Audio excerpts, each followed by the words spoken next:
Jokowi setuju kembali ke UU KPK lama, ex-wakil ketua KPK Laude M. Syarif, kaya bicara sama anak SD.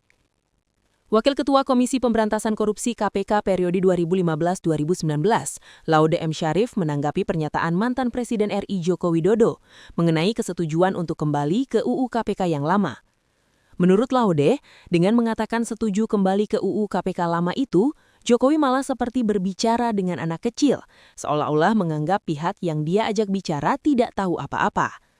Padahal, kata Laude, semua UU termasuk UU KPK disahkan dengan persetujuan antara pemerintah atau Presiden RI dan Dewan Perwakilan Rakyat RI atau DPR.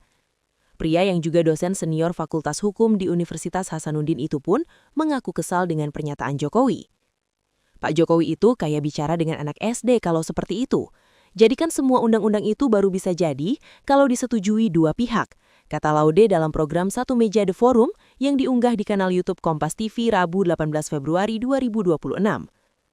Pemerintah atau presiden dengan DPR, walaupun inisiatifnya itu dari DPR, kalau gak disetujui pemerintah gak jadi juga itu.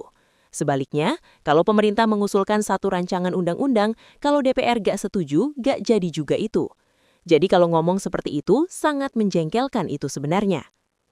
Sebagai informasi, revisi UU KPK yang terjadi di masa kepemimpinan Jokowi pada 2019 lalu dinilai sebagai penyebab melemahnya independensi dan efektivitas KPK selaku lembaga anti rasuah.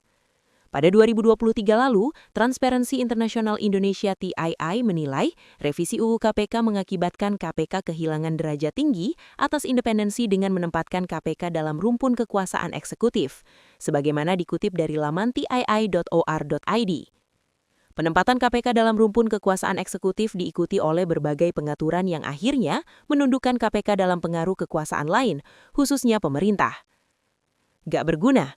Laude M. Syarif juga menegaskan, tak ada gunanya Jokowi menyatakan kesetujuan untuk kembali ke UU KPK versi lama. Sebab, yang bisa menentukan pengesahan undang-undang saat ini adalah Presiden RI, Prabowo Subianto beserta DPR RI. Sehingga, baru ada kemungkinan UU KPK dikembalikan ke versi lama hanya jika itu dibahas oleh Prabowo dan para wakil rakyat. Sekarang, misalnya nih, kalau mau revisi UU KPK dikembalikan kepada undang-undang yang seperti semula, ya mohon maaf hampir gak berguna itu sebenarnya komentar beliau. Karena yang akan menentukan itu adalah Presiden sekarang dan pimpinan-pimpinan partai politik di DPR. Kalau itu betul-betul dibicarakan, insya Allah akan terjadi. Laude juga menanggapi pengakuan Jokowi soal tidak ikut menandatangani revisi UU KPK yang isinya perubahan kedua atas Undang-Undang Nomor 30 Tahun 2002. Tapi kalau misalnya mengatakan beliau bahwa itu usul inisiatif DPR dan saya gak tanda tangan loh, itu gak menghilangkan tanggung jawab dia sebagai itu, pihak yang berkontribusi pada revisi UU KPK. Karena apa? Karena by law juga, kalau tidak ditandatangani akan tetap berlaku.